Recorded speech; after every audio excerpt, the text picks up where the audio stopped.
Start कर दिया क्या? ऐसी है क्या?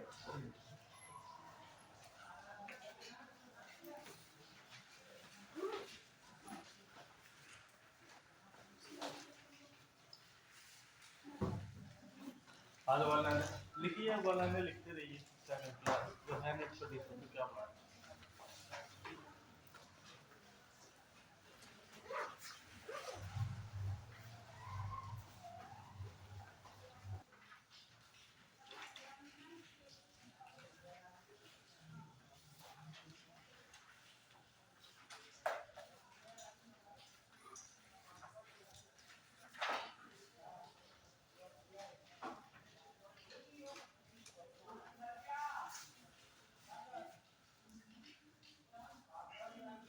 लिखवाएं क्योंकि ऐसे क्या समझा, लाइट है नहीं तो लिखवा ही दें।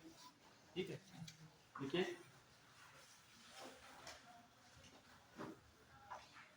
हाल ही में अभी संतोष ट्रॉफी, देखो खेल से क्या है, कुछ ऐसे क्वेश्चन आ जाते हैं जो फर्स्ट टाइम मतलब जीतता है वो, और नॉर्थ ईस्ट कभी ऐसा जीतता ना था नहीं। तो पहली बार ऐसा हुआ है कि जो संतोष ट्रॉफी हुई है, संतोष ट्रॉफी में कर्नाटक और आकर मेघालय जीता है। तो देखिए अभी हाल ही में संतोष ट्रॉफी में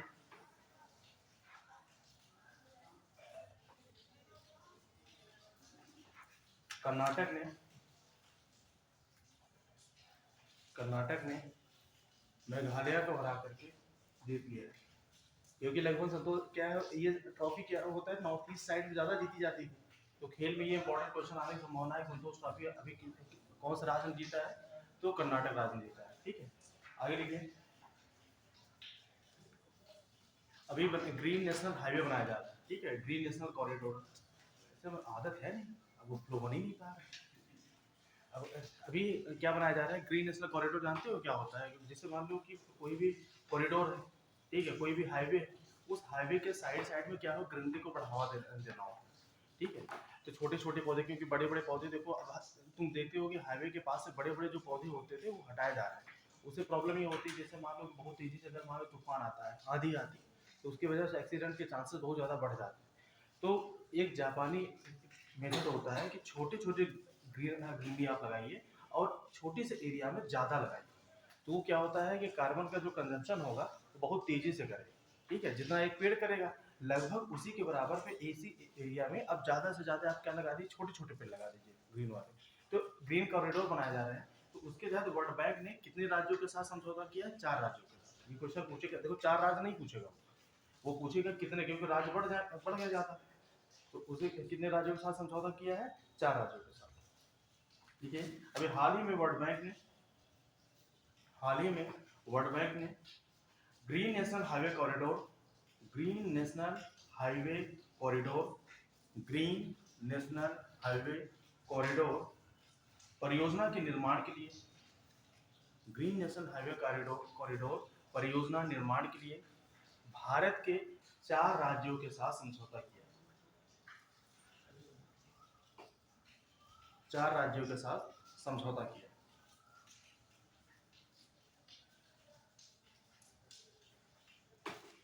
अभी हाल ही में जानते हो क्या, एक टूरिस्ट ट्रेन चलाई गई है। ठीक है, टूरिस्ट ट्रेन चलाई गई, कहाँ पे चलाई गई है? ये गुजरात में चलाई गई। ठीक है, देखिए। भारतीय रेलवे ने भारतीय रेलवे ने भारतीय रेलवे ने एक भारत श्रेष्ठ भारत एक भारत श्रेष्ठ भारत योजना के तहत एक भारत श्रेष्ठ भारत योजना के तहत, अब देखो यहाँ पे एक क्वेश्चन आया, एक भारत श्रेष्ठ भारत, सबके हाथ मोबाइल है, तुरंत चेक कर लो। देखो हम बताएंगे भूल जाओगे, इसलिए बोल रहे हैं एक भारत श्रेष्ठ भारत योजना कब आई थी, वहां पे तुरंत मेंशन कर लो। ठीक है, एक बार आप खुद से देखोगे तो ये माइंड रहेगा, क्योंकि देखो अभी पढ़ा रहे हैं, अभी हम आगे होकर निकल जाएंगे, फिर माइंड से इसकी पड़ जाएगी। लेकिन एक बार तुरंत एक बार चेक कर लो। ठीक है, एक भारत श्रेष्ठ भारत योजना के तहत गुजरात में टूरिस्ट ट्रेन चलाई गई। कौन सी है? गरवी गुजरात। गरवी गुजरात। इतनी गर्मी तुम्हें लगता है 1 घंटा तो हम बैठ जाएंगे। गरवी गुजरात। एक भारत श्रेष्ठ भारत योजना कब आई?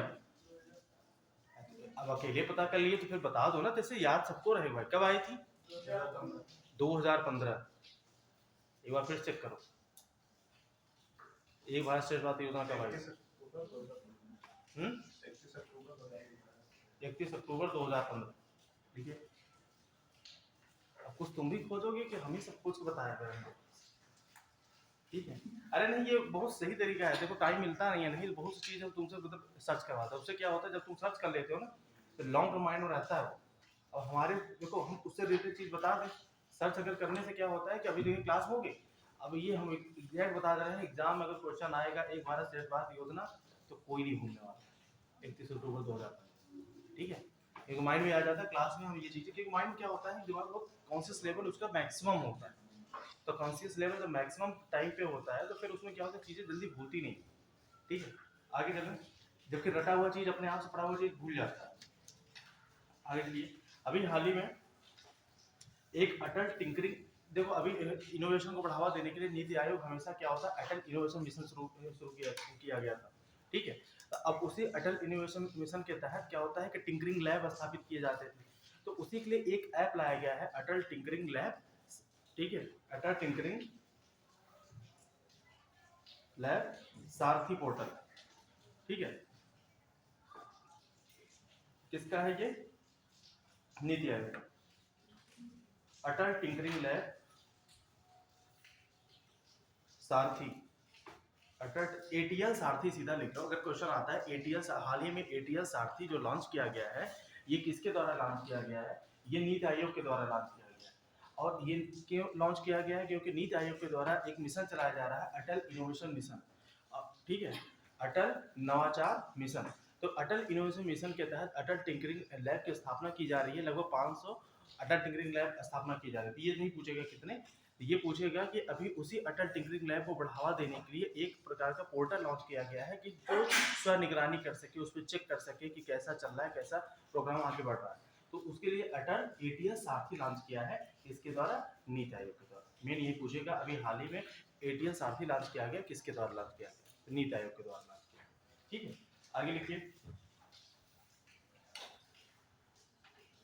अभी एक ट्रॉफी है जो गणित के क्षेत्र में दिया जाता है, जिसे गणित में क्या होता है नोबेल प्राइज से बोला जाता है, एबेल पुरस्कार। ठीक है, ये हम लिखवा चुके हैं कि नहीं? कैफ्रेली, लुइस कैफ्रेली लिखवा चुके हैं ना? चलो ठीक है, आगे चलिए।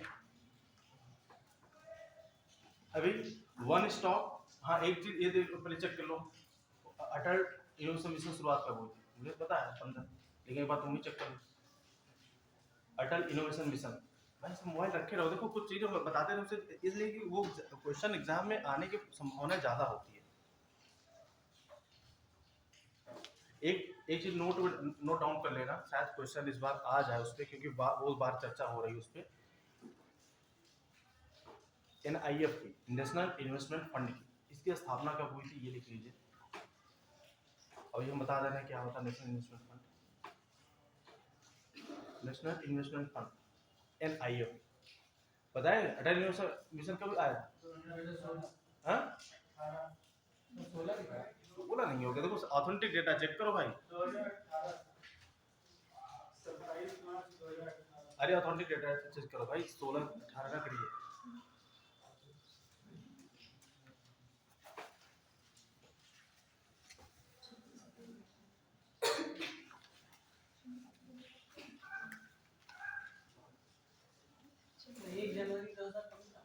हम्म, 15 में हम 15 बोले तभी तुमसे लिखा है सर, रिजोल्यूशन जो है 1 जनवरी 2015 को पास किया गया, बट लॉन्च हुआ है 2016 में। लॉन्च अलग है। लॉन्च देखो जब आई थी तभी बात होती है, रेजुलेशन जब पास होगी कि वो पूछेगा कि लॉन्च कब किया गया तो अलग बताओगे 2016। लेकिन जैसे योजना आती कब है, जैसे बोलोगे भी कि कोई भी, अब जैसे अभ्युदय योजना आई, अभ्युदय कब आई? 19 में आई। ठीक है, लेकिन कार्यान्वयन उसका स्टार्ट कब हुआ? 20 जाते जाते उसका कार्यान्वयन स्टार्ट हुआ। ठीक है, तो 2015 अटल इनोवेशन मिशन 2015। हम पहले बोले 15, फिर भी 18-16 क्योंकि ये कहाँ डेटा का गलत हो रहा है। ठीक है, आगे लिखिए। One stop non stop, one stop non stop लिखिए, वन स्टॉप नॉन स्टॉप। का शुभारंभ किया गया है। ये क्या है? एक डिजिटल जॉब पोर्टल है। किसका? फार्मेसी का। बस इतना देखो, अच्छा पूरा लिख लीजिए। फार्मेसी काउंसिल ऑफ इंडिया, ये क्या है? एक डिजिटल जॉब पोर्टल है। One stop, non stop. बोले ना भी क्वेश्चन जैसे आ गया अभी हाल ही में चर्चा में रहा, वन स्टॉप नॉन स्टॉप क्या है, यह कब लाया गया? इसे लिख लीजिए, पहले मार्च 2023 में लाया गया है, मार्च 2023 में। और एक डिजिटल जॉब पोर्टल है, मार्च 2023 में लाया गया है, मार्च 2023 में। यह एक डिजिटल जॉब पोर्टल है। ये किसका है? फार्मेसी काउंसिल ऑफ इंडिया की। फार्मेसी। क्वेश्चन ऐसे बनेगा ये कि अभी हाल ही में चर्चा में रहा वन स्टॉप नॉन स्टॉप का संबंध किससे? तो आप बताएंगे किससे? फार्मेसी से। ठीक है, तो उसमें स्टेटमेंट में पूछ सकता है। ये एक प्रकार का जॉब पोर्टल है, यह फार्मेसी काउंसिल ऑफ इंडिया द्वारा लॉन्च किया गया है, यह 2022 में लॉन्च किया गया। तो आप क्या बताओगे? तीसरा ऑप्शन गलत है। ये क्या है कि 2006 मार्च 2023 को लॉन्च किया गया। ठीक है, मार्च 2000। आगे चलिए।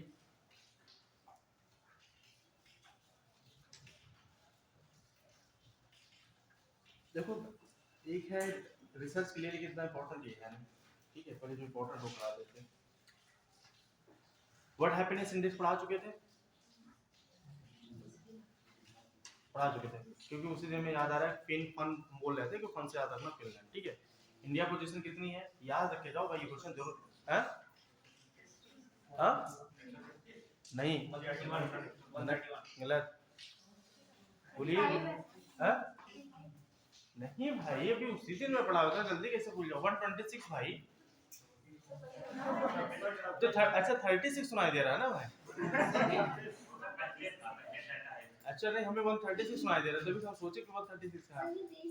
अच्छा, आपकी जो आवाज ना हमारे कान तक आते आते वो स्कैटर कर दी, उसमें 2 को 3 कर दिया। ठीक है, चलो ठीक है, आगे आगे कर लीजिए। अच्छा, ये भी बता चुके थे जो ग्रेटर प्लेस मयूरभंज लद्दाख, ये सब याद रख के जा रहा है क्योंकि क्वेश्चन इससे इंपॉर्टेंट है, ऐसे क्वेश्चन आने, क्योंकि यूनाइटेड नेशन का होता है सब चीजें। ठीक है, आगे लिखिए। अभी हाल ही में भारत की पुरुष और महिला टीमों ने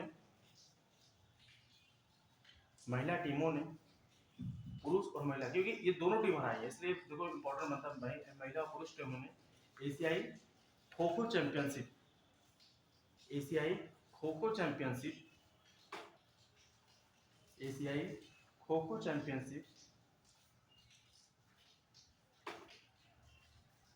नेपाल को हराकर जीत लिया। नेपाल को, अभी एशियाई खो खो चैंपियनशिप किसे हराया है? नेपाल को।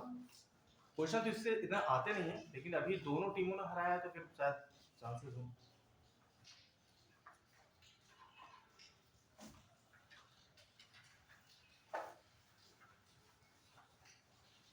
देखो ये भी क्वेश्चन, देखो उसमें मैंने पोल्यूशन पढ़ाया था कि इंडिया पोल्यूशन के मामले में क्या, उसमें जो भारवी थी, भारवी ना, भिवाड़ी राजस्थान का था, तो वो तीसरे स्थान पर था। सिटी के मामले में हाँ, वो चार्ट की कैपिटल है, ठीक है, दिल्ली हट गई है, वो मुझे कंफ्यूजन हो रहा है ना, दिल्ली नहीं है। अब जो चार्ट की कैपिटल है एन जमा करके है, तो एक बार देखो चार्ट का कैपिटल क्या दिखा रहा है, एन जमा ही तो है, मुझे जहाँ भी याद है।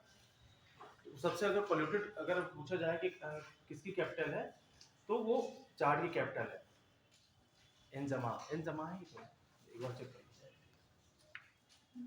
ठीक है, उससे करेक्शन कर लेना। उस दिन मैं बोला था कि दिल्ली लिख लो, लेकिन दिल्ली नहीं, दिल्ली हट गई है, साइट पे जाके चेक किए तो दिल्ली नहीं है,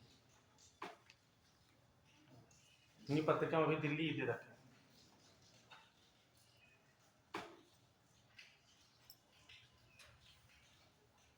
क्या दिखा रहा है? अरे चार्ट की कैपिटल फट देखो क्या दिखा है,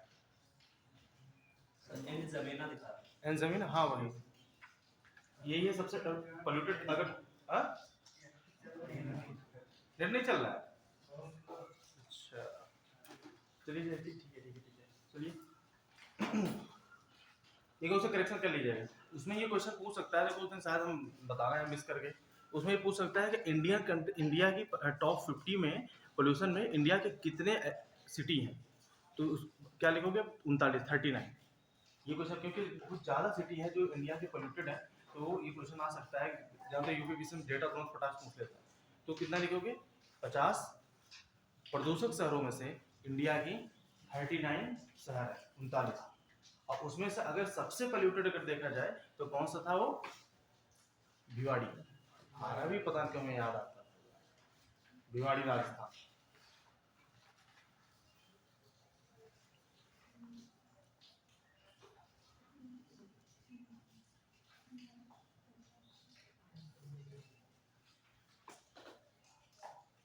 ठीक है।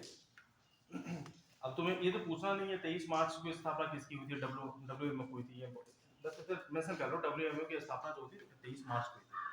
अच्छा तुम्हें एनआईएफ बता रहे थे ना, तुम्हें एनआईएफ बता रहे क्योंकि शायद इस बार इंपॉर्टेंट क्वेश्चन है, क्योंकि लगातार राष्ट्रीय इन्वेस्टमेंट जो उसका विनिवेश कोष है इसके बारे में बार बार चर्चा हो रहा है।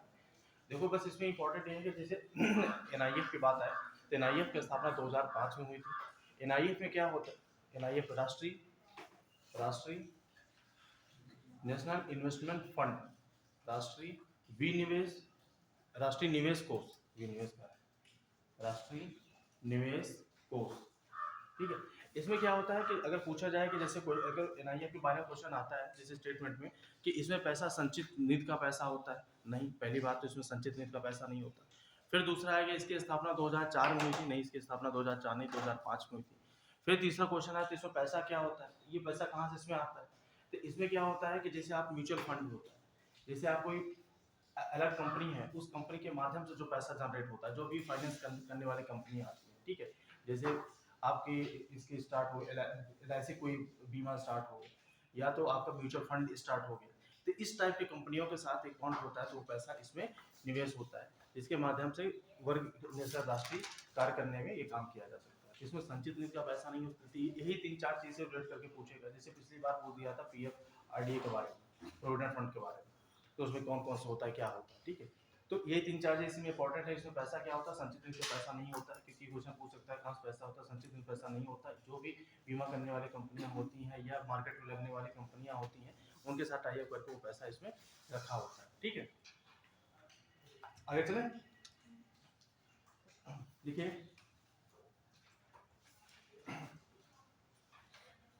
भारत अभी आईएसएस का शॉटगन चैंपियनशिप हुआ है ना, दोहा कतर में, लिखिए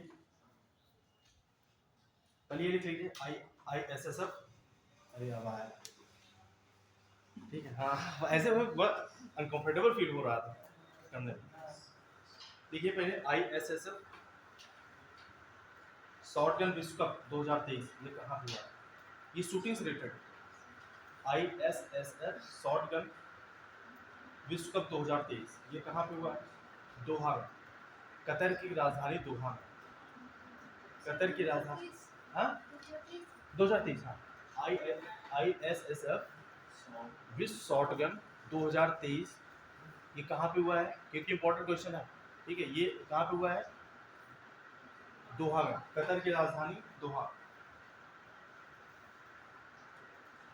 ठीक है।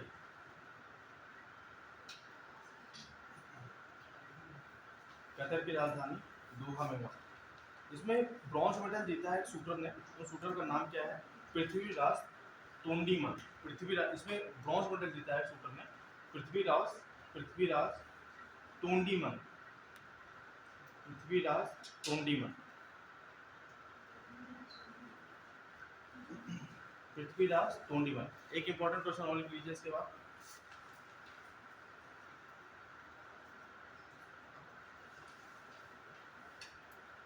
तो फार्मूला 1 क्वेश्चन तो कभी कभी देखने मिलता है, क्योंकि लिख लीजिए अच्छा। देखिए अभी फार्मूला 1 हुआ है, formula 1 Bahrain, formula 1 Bahrain grand prix, कौन जीता है, formula 1 Bahrain grand prix, Bahrain हुआ ना तो उसको बहरीन नाम देंगे, formula 1 Bahrain grand prix, Bahrain grand prix, max Verstappen, max Verstappen, max Verstappen भाई डेनमार्क है ना, मैक्स वेस्टरगार्ड। आगे लिखिए, अभी अमेरिका में क्या हो रहा है कि लगभग मतलब इस मंदी की वजह से प्रॉब्लम से क्या होती है, बैंकें लगभग क्या हो रहा है, दिवालिया हो जाती, बंद हो जा रही। तभी हाल ही में कौन सी बैंक बंद हुई, सिग्नेचर बैंक है वहाँ का, सिलिकॉन वैली बैंक पहले बंद हुई थी, उसके 6 महीने बाद अभी जाकर सिग्नेचर बैंक है वो पूरी तरह से बंद हो गया। ये क्वेश्चन में अभी न्यूज़ में था, लगभग मतलब 2-3 दिन चला है न्यूज़ में, तो शायद अगर पता लगा न्यूज़ उठा के बोल दे तो फिर हो सकता है, लिख लीजिए इसे। अभी हाल ही में अमेरिका में सिलिकॉन वैली बैंक के बाद, क्योंकि अमेरिका की कोई चीज़ होना मतलब थोड़ा सा क्या होता है, बिग टास्क हो जाता है, मतलब बड़ा हो जाता है कि वहाँ पे चीज़ें मतलब मंदी कितना ज़्यादा प्रॉब्लम सफ़र कर रही है, ठीक है। तभी अमेरिका में silicon valley silicon valley bank के बाद सिग्नेचर बैंक बंद हो गया। पहले सिलिकॉन वैली बैंक बंद हुई थी, अब कौन सी उसकी बैंक है, सिग्नेचर बैंक है, वो बंद हो गई, ठीक है। इंपॉर्टेंट क्वेश्चन है कि वित्तीय सुरक्षा के प्रति, वित्तीय मतलब फाइनेंशियल, अच्छा तो आ गया ना।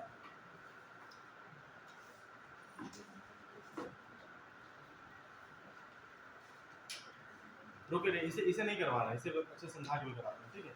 आगे लिखिए, इसे थोड़ा काट दीजिए क्योंकि अब एक मतलब प्रोग्राम लाया गया है भारत स्टॉक एक्सचेंज और यूनाइटेड वुमेन एम्पावर के द्वारा, कि मतलब यहाँ पे कि महिलाओं को बढ़ावा देने के लिए कौन सी योजना आ रही है, तो फिन एम्पावर एक प्रकार की योजना है जो महिलाओं को सशक्तिकरण के लिए चलाई जा रही है, तो इसे भी हम अच्छे समझा दे रहे हैं। तो अभी दूसरा क्वेश्चन, ठीक है, ये भी हम पढ़ा रहे हैं, योजना पढ़ा रहे हैं। आगे लिखिए, अभी इंडिगो एयरलाइन ने एक अपना सीईओ नियुक्त किया है, लिखिए लिखिए, इंडिगो एयरलाइन अपना अंतरराष्ट्रीय, अभी क्या होता है, इंडिगो क्या चलाती थी, अभी डोमेस्टिक फ्लाइटें उड़ाती थी इंडिगो, ठीक है। इंडिगो क्या चलाती थी, डोमेस्टिक फ्लाइट उड़ाती थी, अब क्या हुआ कि अब इंटरनेशनल फ्लाइट उसे उड़ाने मतलब वो योजना बना रही है, तो उसी के लिए अभी इंडिगो एयरलाइन अपने कार्गो कार अंतरराष्ट्रीय कार्गो कारोबार के लिए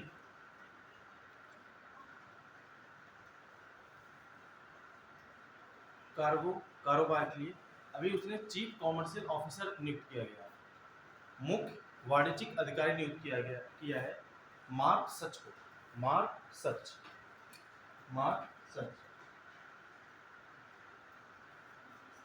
मार्क सच,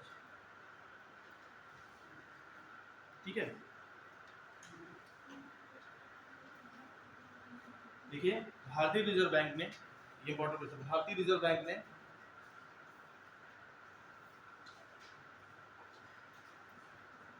इंफ्रास्ट्रक्चर फाइनेंस कंपनी, मतलब एक फाइनेंस कंपनी का दर्जा दिया गया है, किस कंपनी को दिया है आरबीआई ने, तो इंफ्रास्ट्रक्चर फाइनेंस कंपनी का दर्जा दिया है, किसे दिया है, IREDA, IREDA, भारतीय अक्षय ऊर्जा विकास एजेंसी, IREDA, भारतीय अक्षय ऊर्जा विकास एजेंसी को अभी इंफ्रास्ट्रक्चर फाइनेंस कंपनी का दर्जा आरबीआई ने किसे दिया है, IREDA को, भारतीय अक्षय ऊर्जा विकास। अरे बोला करो भाई, कम से कम एग्जाम कितने दिन बचे, बोलते रहोगे हमारे साथ साथ तो फिर याद होता रहेगा, ठीक है। IREDA, इसे जो सबसे हिट पॉइंट है वही हम पढ़ा रहे हैं, ठीक है। IREDA भारतीय अक्षय ऊर्जा, Indian renewable energy development agency, ठीक है। आगे चलते हैं, अभी हाल ही में क्या हुआ था कि तुम देखो कि पहले ये क्या होता, डॉर्मेंट पोजीशन पे था, तो उसके बाद अब जो ज्वालामुखी फट रही है, बहुत ज़्यादा सक्रिय ज्वालामुखी हो गई है वहाँ फटने से, तो उस अभी यहाँ पे माउंट मेरापी में अभी हाल ही में ज्वालामुखी का विस्फोट हुआ है। ये पहले बहुत ज़्यादा सक्रिय नहीं था, ये 15वीं शताब्दी के बाद से, मतलब 14वीं शताब्दी से बोलोगे, और 1500 समथिंग में से ये एक्टिव हुआ है, और तब से ये कंटिन्यू लगभग वहाँ पे विस्फोट होते रहते हैं, ठीक है।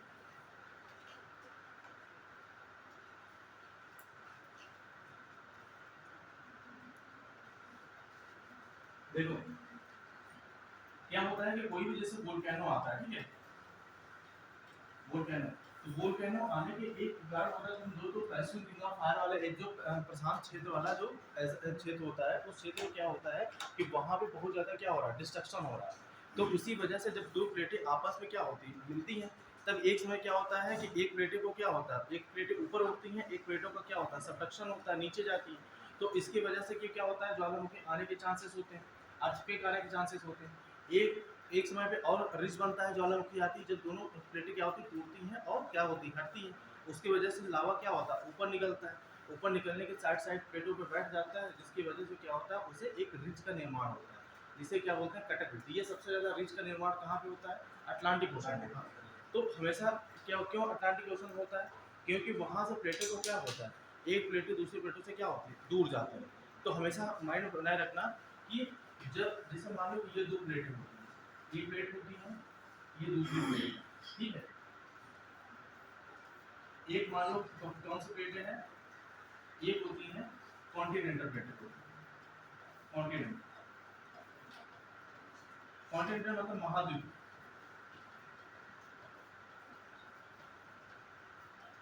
महाद्वीपीय प्लेट होती है। एक होती है आपकी सागरी प्लेटें होती हैं, उसे बोलते हैं ओशनिक प्लेट, सागरी प्लेट,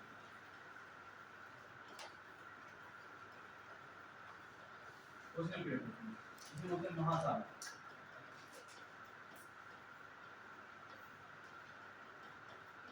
महासागरीय प्लेट होती है। हमेशा क्या होता है कि अगर पूछा जाए कि क्वेश्चन में ये आने की संभावना होती है कि महाद्वीपीय प्लेट का घनत्व ज्यादा होता है या महासागरीय प्लेटों का घनत्व ज्यादा होता है, तो आप बताओगे कि महासागरीय प्लेटों का जो डेंसिटी होती है, जो घनत्व होता है, डेंसिटी होती है, वो क्या होती है, ज्यादा होती है, इसकी डेंसिटी ज्यादा होगी। और इसकी जो डेंसिटी होती है, जिसका घनत्व होता है, वो क्या होता है, महाद्वीपीय प्लेटों का डेंसिटी घनत्व इसका क्या होता है, कम होता है। इसीलिए जब महाद्वीपीय और महासागरीय प्लेटों का जब टकराव होता है, जब महाद्वीपीय अगर मान लो ये महाद्वीपीय प्लेटें हैं, ठीक है, और ये क्या होती है, महासागरीय प्लेटें होती है, जब टकराव होता है तो तुम देखोगे सबडक्शन के रूप में महासागरीय प्लेटें क्या होती है, नीचे की तरफ जाती है, कहाँ जाती है, नीचे की तरफ चली जाती है सबडक्शन। जब ये टकराव होगा, इन टकराव की वजह से ये नीचे जाती है। हमेशा पूछा जाए कि अगर दोनों प्लेटों का जब टकराव होता है तो कौन सी प्लेटें नीचे जाती हैं, तो महासागरीय जो प्लेटें होती हैं वो नीचे जाती हैं। क्यों, क्योंकि वो भारी होती हैं, उनका डेंसिटी अधिक होती है, तो उनका ही क्या होता है, सबडक्शन होता है। सबडक्शन मतलब क्या होता है, नीचे की तरफ जाना अवक्षेपण होता है, ठीक है। तो उनका उन्हीं का सबडक्शन होता है, इसका महासागरीय प्लेट होता है। जैसे बेसाल्ट की नहीं होती है, इसकी महासागरीय बेसाल्ट की होती है, वो ग्रेनाइट की होती महासागरीय क्या बेसाल्ट, क्या कहना है, है, बेसाल्ट चट्टान। चट्टान अलग होता है भाई, बेसाल्ट कैसे बनता है, बेसाल्ट अरे भाई अलग केस तुम देख रहे हो। बेसाल्ट कैसे, देखो लावा जो निकलता है ना, तो लावा निकलने के बाद से जो साइड में जो परत जमी होती है वही क्या होती है, बेसाल्ट रॉक होती है। तो उनका कहाँ सबडक्शन होता है, उसमें क्या होता है, जब दो प्लेटें एक दूसरे आपको बता रहे हो, अब कहाँ तुम चले गए डेवलप, लेकिन बता रहे हैं, ठीक है। ये सबडक्शन होता है, इन सबडक्शन की वजह से क्या होता है, एक प्लेटों का क्या होता है, उत्थान होता है, ठीक है। ये उत्थान, इससे क्या होता है कि आपके ऐसे कौन से माउंटेन बनते हैं, फोल्ड माउंटेन बनते हैं, फोल्डेड, आपके फोल्डेड माउंटेन बनते हैं, ठीक है। और इससे बहुत से ऐसे क्या होता है कि पृथ्वी पे क्या हलचल आता है, जिससे क्या आने की संभावना होती है, अर्थक्वेक आने की संभावना होती है। क्या होती है, अर्थक्वेक आने की, मतलब भूकंप आने की बहुत ज़्यादा प्रबल संभावना ऐसी होती है, ठीक है। और एक होता है कि जब रिज का निर्माण, रिज कैसे होगा, जब एक प्लेटें दूसरी प्लेटों से क्या होती हैं, ये जो दूर हटती है, ये क्या होता है, एक प्लेटें दूसरी प्लेटों से क्या होती है, टकराती हैं, तो एक प्लेट नीचे चली गई, और एक प्लेट, इसे क्या बोला जाता है, ऊपरी वाले को जब टकराती है, इस प्लेट को क्या बोलोगे, डिस्ट्रक्टिव प्लेट, क्या बोलोगे, विनाशकारी प्लेट, विनाशकारी, क्योंकि ये टकरा रही है, जाहिर सी बात विनाश कर रही है, विनाशकारी प्लेट बोलते हैं, इसे बोलते हैं डिस्ट्रक्टिव प्लेट बोलते हैं, कि पूरी तरह से क्या हो रहा है, डिस्ट्रक्शन हो रहा है, विनाश हो रहा है। और इसे क्या बोलते हैं, हमेशा जो प्लेटें दूसरी प्लेटों दूर जाती है, इसे क्या बोलते हैं, कंस्ट्रक्टिव प्लेट बोलते हैं। कंस्ट्रक्टिव मतलब किसी भी चीज का क्या हो रहा है, संरचना हो रही है। कैसे संरचना हो रही है, देखो जियोलॉजी पार्ट में थोड़ा थोड़ा समझा दे रहा है, ठीक है। इसे बोलते हैं क्या, कंस्ट्रक्टिव प्लेट, कंस्ट्रक्टिव प्लेट, इसे बोलते हैं संरचनात्मक प्लेट बोलते हैं, ठीक है। क्यों, इसे क्योंकि इससे संरचना का निर्माण होता है। कैसे संरचना का निर्माण होता है भाई, संरचना का निर्माण होता है। ये कैसे हो गया भाई संरचना का निर्माण, संरचना निर्माण ऐसे हुआ कि जैसे आप देखोगे अटलांटिक ओशन में कि क्या होता है कि वहाँ पे प्लेटें क्या होती है, लगभग एक दूसरे से दूर हटती हैं। तो ऐसे हटती है, तो इस हिसाब से जब यहाँ पे ध्रुव मंडल में क्या होता है, यहाँ पे लावा मैग्मा होता है, क्या होता है, मैग्मा होता है, ठीक है। ये मैग्मा जब दोनों प्लेटें हटेंगी क्या होंगी, इसी के माध्यम से तेजी से क्या होंगी, ऊपर आएंगी, और ऊपर आएगी कि यहीं पे क्या होता है, जमाव स्टार्ट हो जाता है। फिर ये क्या होंगी, यहीं पे ऊपर आएंगी, यहीं क्या होगा, जमाव स्टार्ट हो जाता है, और फिर ऐसे फिर ऐसे, तो यही क्या हो रही है, ज्वालामुखी क्रिया भी हो रही है। देखो डिस्ट्रक्टिव प्लेट में क्या होता है, ज्वालामुखी क्रिया वहां पे भी होती है, अर्थक्वेक में भी अर्थक्वेक आते हैं, ज्वालामुखी की क्रिया होती है, ठीक है। लेकिन यहाँ पे भी क्या होता है, ज्वालामुखी क्रिया होती है, क्योंकि मैग्मा नीचे से क्या होता है, वो हीट होती है, वो ऊपर आता है। ऊपर आने से क्या हो, ये पतली प्लेटें होती हैं, ये क्या होती है, टूटती है और दोनों अलग होती चली जाती है इसके प्रेशर पे। तो यहाँ पे क्या होता है कि यहाँ पे जमा होता है, इसके पेट के किनारे पे क्या होता है, जमा होना लगता है, और यहीं पे ही क्या होता है, एस आकृति का तुम्हें रिज दिखाई पड़ता है अटलांटिक ओशन में। तो बहुत ज्यादा नहीं बताना क्योंकि टॉपिक है नहीं हमारे कौन, ठीक है।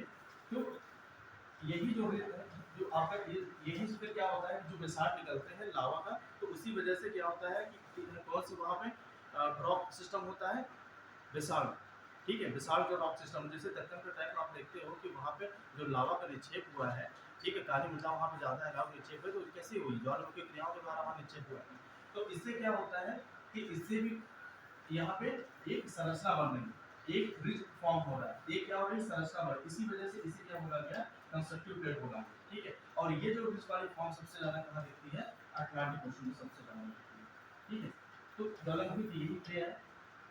और डिस्ट्रक्टिव और कंस्ट्रक्टिव, डिस्ट्रक्टिव वाला मैक्सिमम क्या होता है, रिंग ऑफ फायर, कौन सा, पैसिव क्लोजन वाला है। तो वहीं पर भी हाल ही में भूकंप आया है, कहाँ पे, माउंट मेरापी, देखिए कहाँ पे, माउंट मेरापी। और ये नहीं पूछेगा कि अभी भूकंप कहाँ है, ठीक, सॉरी, ज्वालामुखी क्रिया कहाँ पे हुई, ये क्वेश्चन प्रबल है कि माउंट मेरापी है कहाँ, इंडोनेशिया। देखिए अभी हाल ही में ज्वालामुखी क्रिया हुई है, कहाँ पे, माउंट मेरापी, कहाँ पे, माउंट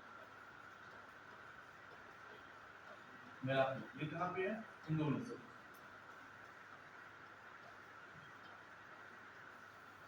ठीक है। अभी क्वेश्चन एक चीज और आ जाएगी इंडोनेशिया से, कि इंडोनेशिया में अभी इसने अपने कैपिटल जो थी वो कहाँ पे पहले था, पहले कहाँ पे था, जावा आइलैंड पे, इसका कैपिटल पहले कहाँ पे था, जावा आइलैंड पे, क्या था, जकार्ता, जकार्ता, जकार्ता का तो दूर जाने की संभावना है, 2050 तक इसे पूरी तरह से डूब जाने की संभावना है। अब इसने अपना कैपिटल कहाँ स्थापित कर दिया, बोर्नियो, बोर्नियो आइलैंड, नूसंतारा।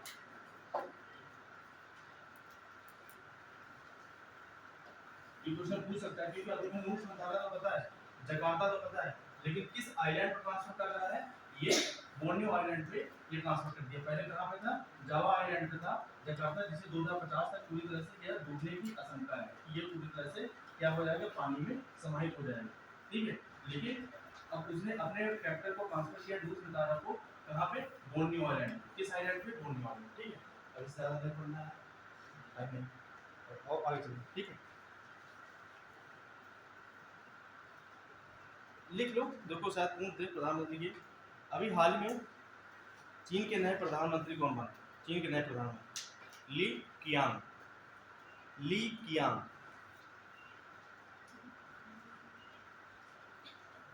ली कियांग।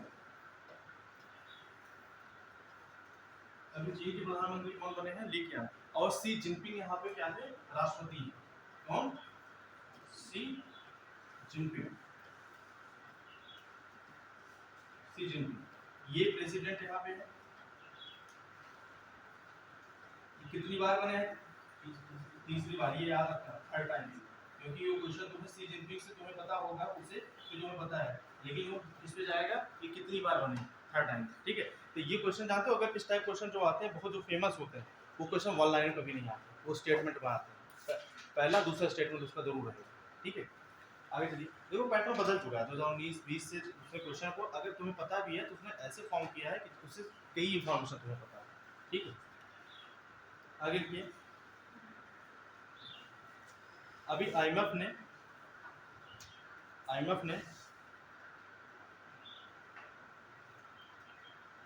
2.9 बिलियन डॉलर का 2.9 बिलियन डॉलर का बेल आउट मंजूरी दी, किसे दी है, अब हाल ही में आईएमएफ के द्वारा 2.9 बिलियन डॉलर का बेल आउट मंजूरी दी गई है, बेल आउट मंजूरी दी गई है।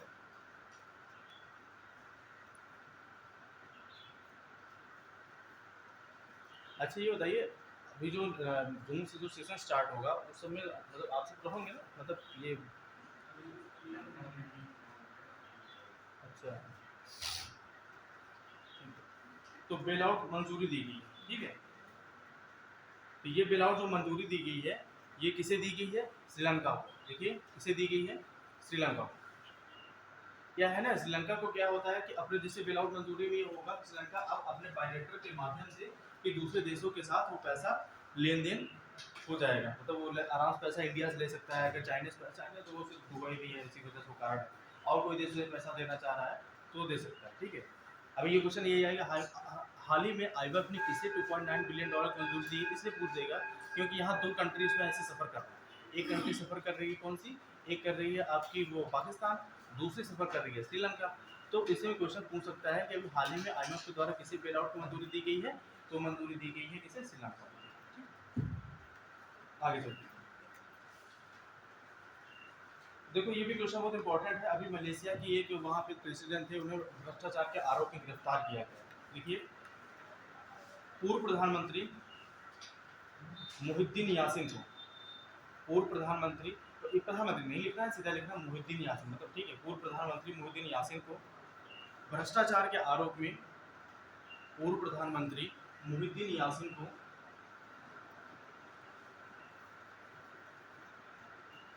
मुहिद्दीन यासिन को मुहिद्दीन यासिन को क्या किया गया है? करप्शन के मामले, भ्रष्टाचार के आरोप के मामले में गिरफ्तार किया गया। और ये पूछेगा ये कहाँ के? तो ये है मलेशिया। ये कहाँ के हैं? ये पूछेगा तो ये मलेशिया के, ठीक है। बनाना भी ऐसा नहीं पढ़ाया, वरना थोड़ा समझा के पढ़ाया तो समझ में आया। हाल ही में वैदिक हेरिटेज पोर्टल का अनावरण हुआ। वैदिक हेरिटेज पोर्टल है तो बहुत, लेकिन हो पाएगा कि नहीं पता नहीं। वैदिक हेरिटेज पोर्टल का अनावरण हुआ। कहाँ पे हुआ है वैदिक हेरिटेज पोर्टल का? नई दिल्ली में। हाल ही में वैदिक हेरिटेज पोर्टल का अनावरण किया गया। हाँ ये भी क्वेश्चन पूछ सकता है किस मंत्रालय के द्वारा हुआ है? तो किसके द्वारा हुआ है? गृह मंत्रालय के द्वारा। वैदिक हेरिटेज पोर्टल, वैदिक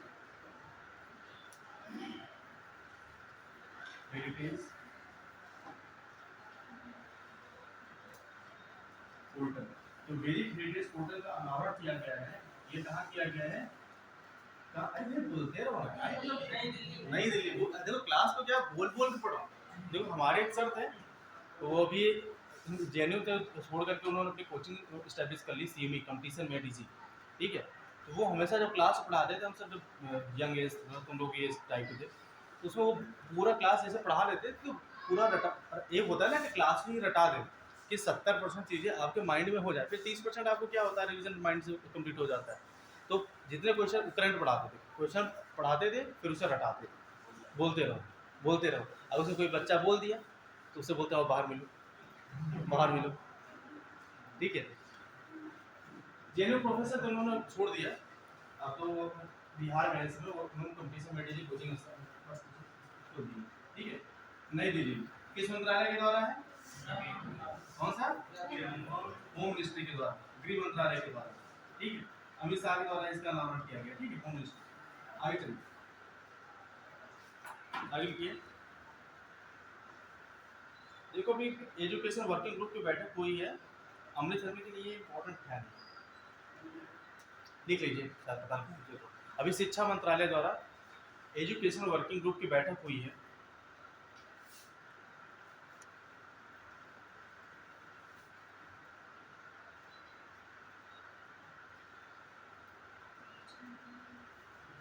एजुकेशन वर्किंग ग्रुप की बैठक हुई है शिक्षा मंत्रालय के द्वारा अमृतसर में। ये देखो हिट क्वेश्चन नहीं है, मैं बता दे रहा हूँ, तो मैं अभी माइंड बना आया था। एजुकेशन वर्किंग ग्रुप की बैठक हुई है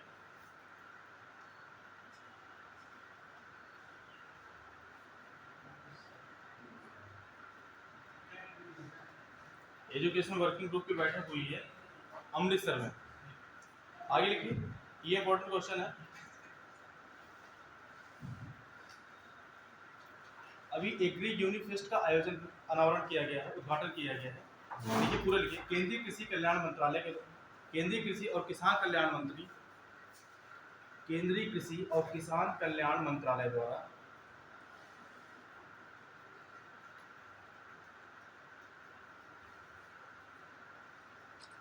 एग्री यूनिफेस्ट का उद्घाटन किया है। एग्री यूनिफेस्ट, एग्री यूनिफेस्ट एक प्रकार का सांस्कृतिक कार्यक्रम है, ठीक है। एग्री यूनिफेस्ट कहाँ पे? बेंगलुरु में। एग्री यूनिफेस्ट, अगर तुमसे पूछा जाए एग्री यूनिफेस्ट का अनावरण कहाँ पे हुआ है? एग्री यूनिफेस्ट का कहाँ पे भाई बोलिए? बेंगलुरु में। किस मंत्रालय के द्वारा? हैं? अरे सीधा बोलो ना, कृषि मंत्रालय, तो इसमें पढ़ते रहना, कृषि किसान और कल्याण मंत्रालय, ठीक है। बेंगलुरु में कौन है इसके? नरेंद्र सिंह तोमर, एनटी, हिंदी याद किए, ठीक है। एग्री यूनिफेस्ट एक प्रकार का क्या है? कल्चरल फेस्टिवल, एक प्रकार क्या है? सांस्कृतिक कार्यक्रम, कल्चरल फेस्टिवल, फेस्टिवल। अभी प्रेसिडेंट कलर से सम्मानित किया गया है। प्रेसिडेंट कलर से कौन सम्मानित करता है? राष्ट्रपति के द्वारा। भाई नाम प्रेसिडेंट बोले हैं तो बोलो ना, राष्ट्रपति के द्वारा, ठीक है। अभी थी अच्छा, राष्ट्रपति श्रीमती द्रौपदी मुर्मू के द्वारा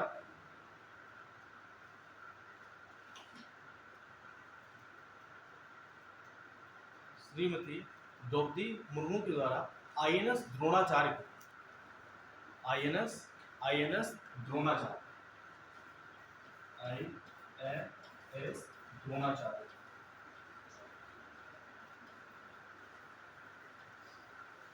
आईएनएस द्रोणाचार्य को प्रेसिडेंट कलर से सम्मानित किया गया। हमेशा प्रेसिडेंट कलर वो सम्मानित किया जाता है ना, जैसे बोला जाता है हाली पुलिस स्टेशन को प्रेसिडेंट कलर, जो सुशासन के मामले में, स्वच्छता के मामले में, काम करने के मामले में क्या अग्रणी रहा है, तो उसे प्रेसिडेंट कलर सम्मानित किया जाता है। तो अभी हाल ही में जो प्रेसिडेंट कलर से सम्मानित किया गया है, तो जिसे आईएनएस द्रोणाचार्य को कहाँ पर सम्मानित किया गया है? कोच्चि। कहाँ पे? कोच्चि कहाँ पे किया गया? ठीक है, ये इंपॉर्टेंट क्वेश्चन है कि अभी किसी प्रेसिडेंट कलर से सम्मानित किया गया है? आईएनएस द्रोणाचार्य, ठीक है। विश्व का सबसे लंबा, विश्व का सबसे लंबा, विश्व का सबसे लंबा रेलवे प्लेटफॉर्म का उद्घाटन किया गया।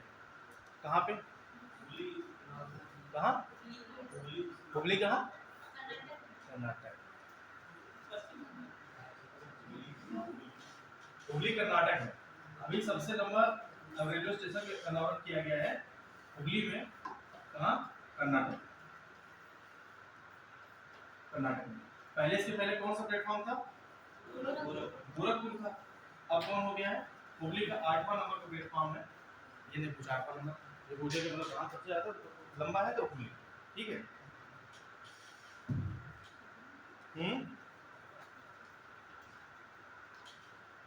आगे लिखिए, पंचायती राज मंत्रालय ने, क्योंकि पंचायती राज क्वेश्चन आ जाते हैं, पंचायती राज मंत्रालय ने,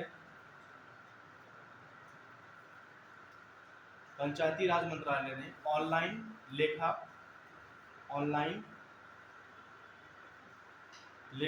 परीक्षा प्रक्रिया पर, ऑनलाइन लेखा परीक्षा प्रक्रिया पर,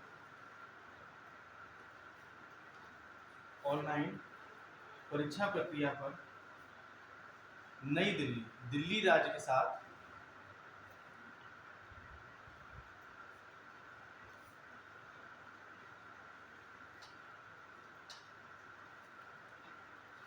नहीं, क्वेश्चन तो फॉर्मेटिंग गलत हो गया।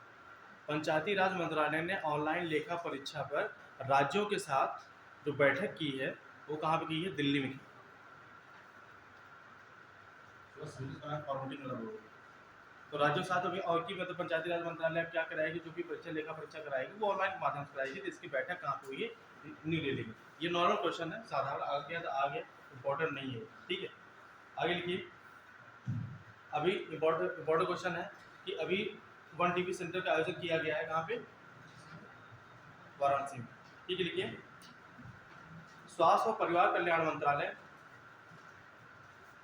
स्वास्थ्य और परिवार कल्याण मंत्रालय और स्टॉप टीबी पार्टनरशिप द्वारा, स्वास्थ्य और परिवार कल्याण मंत्रालय स्टॉप टीबी पार्टनरशिप, दो होते हैं ना, तो एक स्वास्थ्य और परिवार कल्याण मंत्रालय, ठीक है, और stop TB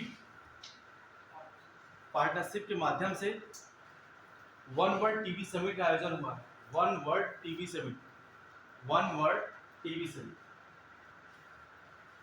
one world TB summit, ये कहाँ पे, ये मेरी, इसे मेरी पॉइंट लिख लो, कहाँ पे, वाराणसी में, वाराणसी में। कब ये हुआ है, 24 मार्च हुआ है, जिस दिन क्या होता है, टीबी डे मनाया जाता है, ट्यूबरकुलोसिस डे, टीबी डे, ठीक है। तो उसी दिन क्या हुआ, वन वर्ल्ड टीबी समिट का आयोजन किया गया है, ये वाराणसी में किया गया है, ठीक है। किसके द्वारा, ये दोनों संस्था याद रखना, स्वास्थ्य परिवार कल्याण मंत्रालय के द्वारा और स्टाफ टीबी पार्टनरशिप के द्वारा, ठीक है। आगे लिखिए, टीबी उन्मूलन करने के ना, हाँ क्या पूछ रहे हैं, टीबी, अच्छा टीबी उन्मूलन का 2025 टारगेट इससे रखा गया, टीबी पर 2025 तक,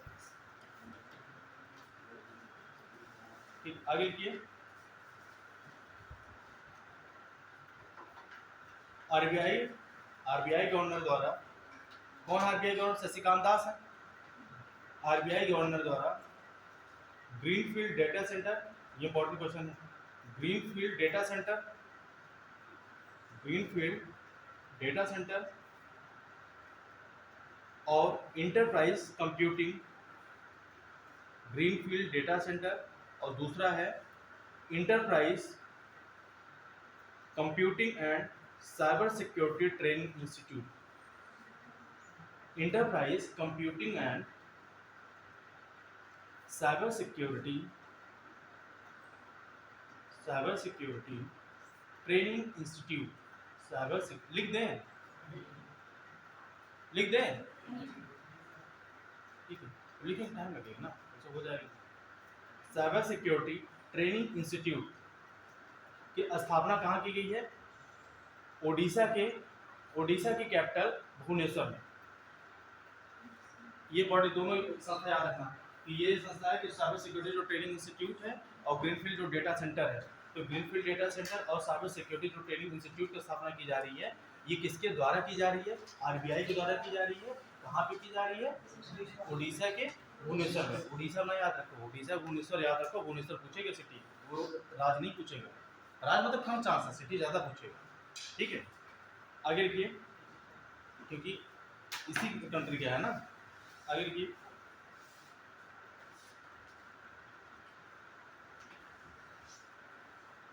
इसमें इम्पोर्टेंट नहीं है, एक अवधरा मीडियम पावर राडार है, कितना पैसा दिया गया ये इम्पोर्टेंट है नहीं इसका।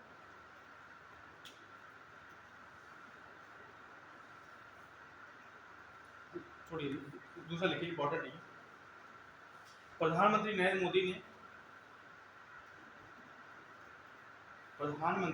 मोदी ने मधुसूदन साई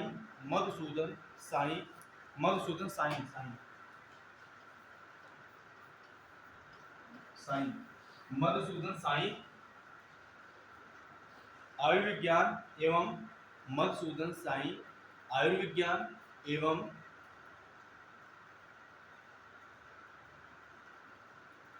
अनुसंधान संस्थान,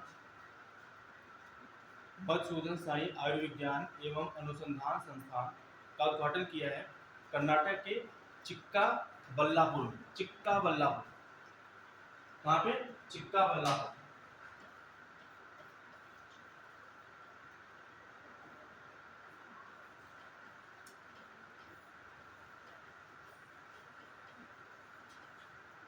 चिक्काबल्लापुर, ये कहाँ पे है, कर्नाटक में, ठीक है। आगे लिखिए, राष्ट्रीय युवा शिखर सम्मेलन का आयोजन कहाँ पे किया गया, राष्ट्रीय युवा शिखर सम्मेलन, आगे लिखिए, नई दिल्ली में। इसका आयोजन कहाँ पे हुआ है, राष्ट्रीय युवा शिखर सम्मेलन का नई दिल्ली।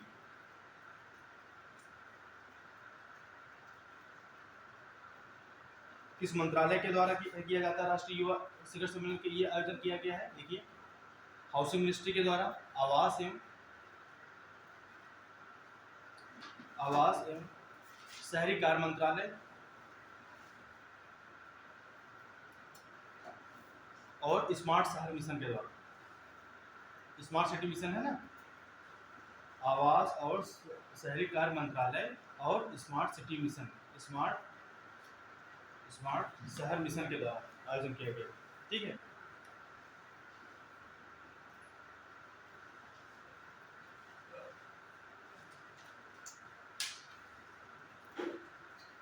देखिए अच्छा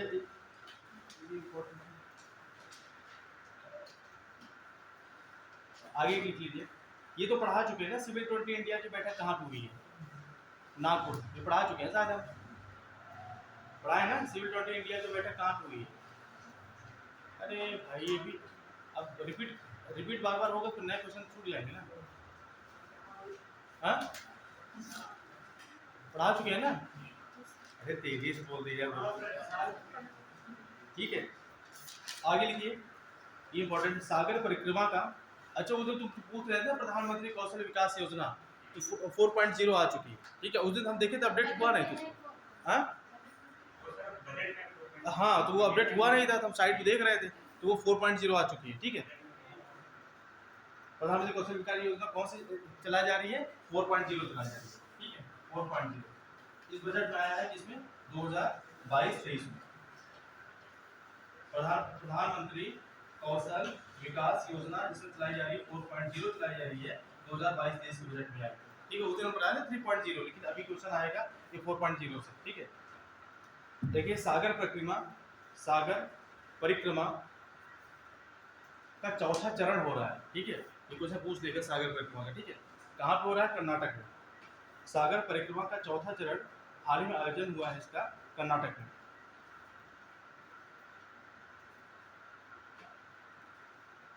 ठीक है, एक इंपॉर्टेंट क्वेश्चन लिखिए अभी। केंद्रीय स्वास्थ्य और परिवार कल्याण मंत्रालय, केंद्रीय स्वास्थ्य और परिवार कल्याण मंत्रालय, केंद्रीय स्वास्थ्य परिवार कल्याण मंत्रालय के द्वारा वैश्विक मोटा अनाज सम्मेलन, ये इंपॉर्टेंट है क्योंकि मिलेट ईयर मनाया जा रहा है 2023 को, इसलिए क्वेश्चन है वैश्विक मोटा अनाज सम्मेलन, वैश्विक मोटा अनाज सम्मेलन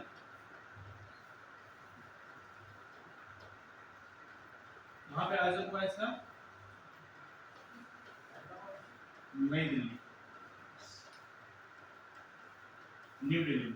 वैश्विक मोटा अनाज सम्मेलन किस मंत्रालय का है? देखिए यही कंफ्यूज कर जाओगे, स्वास्थ्य एवं परिवार कल्याण मंत्रालय, स्वास्थ्य एवं परिवार कल्याण मंत्रालय, याद रखना।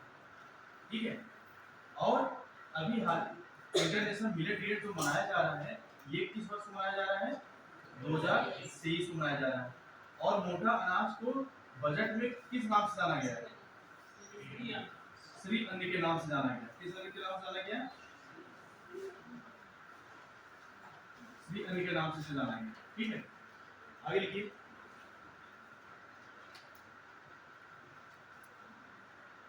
उन्नीसवीं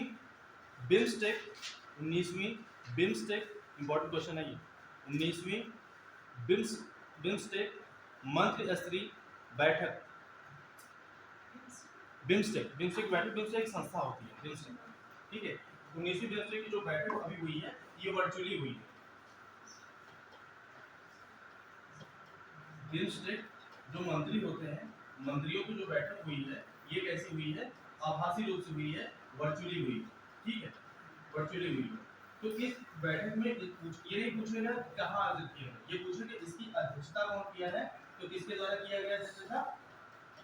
थाईलैंड के द्वारा, थाईलैंड। इसके द्वारा अध्यक्षता की गई बिम्स्टेक की 19वीं बिम्स्टेक जो बैठक हुई है, इसकी अध्यक्षता किसके द्वारा की गई है? थाईलैंड के द्वारा। ठीक है,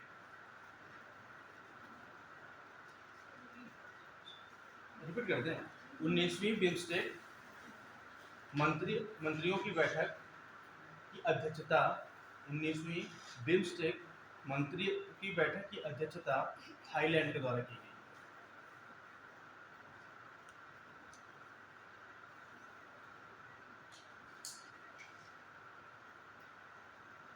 अभी देखिए भारत और मालदीव के साथ चौथा डिफेंस कोऑपरेशन डायलॉग एक संवाद होता है, ठीक है। तो चौथा कोऑपरेशन डिफेंस डायलॉग किया है, ठीक है, संपन्न किया है इसके साथ, मालदीव के साथ।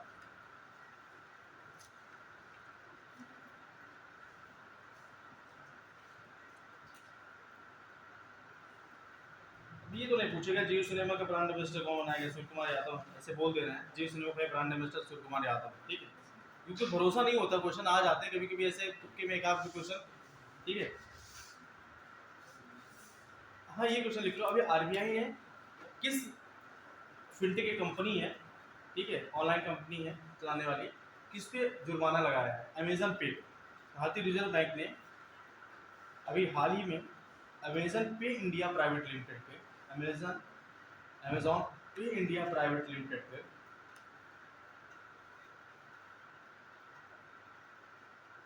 पर जुर्माना लगाया, 3 करोड़ लगाया, 4 करोड़, ये नहीं इंपॉर्टेंट है, ये जुर्माना उसी पर लगाया गया, ठीक है। आगे देखिए, ये पढ़ा चुके हैं ना कि अभी हाल ही में कि यूनेस्को द्वारा विश्व जल रिपोर्ट आई थी, उसमें कितने प्रतिशत आबादी क्या है पानी की समस्याओं का सफर कर रही है, पढ़ा चुके हैं ना। तो ये याद कितने प्रतिशत आबादी है, पढ़ा दे चुके हैं, अब बताइए कितने प्रतिशत आबादी है, ये याद रखिए भाई बेटा, ये हाँ 26% आबादी जो है पानी की समस्याओं से क्या कर रहा है, सफर कर रहा है, ये डेटा याद रखिएगा, ठीक है। अभी गौरैया दिवस मनाया गया है, कब मनाया गया है? 20 मार्च को, आई लव स्पेरो, लिख लीजिए भाई, गौरैया दिवस, आई लव स्पेरो कब मनाया गया है? 20 मार्च को।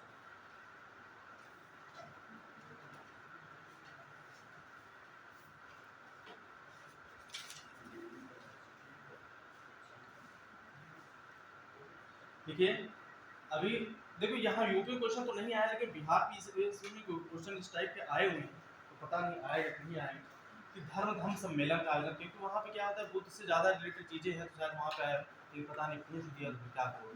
देखिए अंतर्राष्ट्रीय सातवां अंतर्राष्ट्रीय धर्म सम्मेलन, सातवां अंतर्राष्ट्रीय धर्म सम्मेलन का आयोजन कहाँ पे किया गया है? भोपाल। सातवां अंतर्राष्ट्रीय धम्म सम्मेलन का आयोजन भोपाल में किया गया। ये इंपॉर्टेंट आगे क्वेश्चन लिखिए, 23वां राष्ट्रमंडल विद्य सम्मेलन, क्योंकि क्या होता है, कॉमनवेल्थ का जो लॉ का कॉन्फ्रेंस होता है तो इंपॉर्टेंट होता है, क्योंकि कॉमनवेल्थ से जुड़ा हुआ चीजें जो भी होती है, ठीक है। देखिए 23वां राष्ट्रमंडल विद्य सम्मेलन का आयोजन गोवा में किया गया।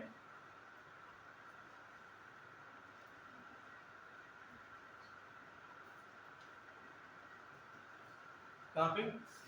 गोवा में। एक लिखिए, ऊंट उत्पाद मतलब ऊंट जो होता है ना, प्रोडक्शन जो उनके चीजों से बनाया जाए, ऊंट उत्पाद प्रसंस्करण उद्योग, ऊंट उत्पाद प्रसंस्करण उद्योग, जो कैमल होते हैं उनके जैसे उनके किसी भी चीज़ों से क्या होता है कि उनके प्रोडक्ट में क्या किया जाए, प्रोसेसिंग किया जाए, तो इसके लिए एक क्या बनाया जा रहा है, सेंटर बनाया जा रहा है। ये कहाँ बनाया जा रहा है, पूरे लिखिए पहले, ऊंट उत्पाद प्रसंस्करण उपयोग और प्रशिक्षण भी, वहाँ पे क्या दिया जाएगा, ट्रेनिंग दी जाएगी। प्रशिक्षण भी का उद्घाटन कहाँ किया गया? बीकानेर। ऊंट उत्पाद प्रसंस्करण उपयोग और प्रशिक्षण विंग का आयोजन कहाँ पे किया गया है, उद्घाटन कहाँ पे किया गया है? बीकानेर, ठीक है। हाँ हाँ, ऊंट प्रोडक्शन में तो पहला स्थान, और दूध उत्पादन में कौन सबसे आगे इसमें है भैया? राजस्थान का दिया है, लेकिन जो बजट आया है का, हाँ उसमें का नाम दिया है। हाँ, नहीं राजस्थान है, देखो बजट में तो दे दिया है, बजट के अकॉर्डिंग अगर पूछे ना क्वेश्चन मेंशन कर पूछेगा, ठीक है, कि बजट के अकॉर्डिंग सबसे आगे कौन सा है, तो वो है उत्तर प्रदेश है, लेकिन वैसे राजस्थान आगे इसमें नहीं एक लाइन की है कि गन्ना इथेनॉल और दूध उत्पादन में उत्तर प्रदेश का पहला स्थान है हाँ बजट में। हाँ और वैसे देखो तो राजस्थान कुछ नहीं, वो राजस्थान ही दूध उत्पादन में, लेकिन बजट के अकॉर्डिंग है वो, बजट नहीं यार, आपकी सर्वेक्षण के अकॉर्डिंग, इकोनॉमिक सर्वे के अकॉर्डिंग, ठीक है।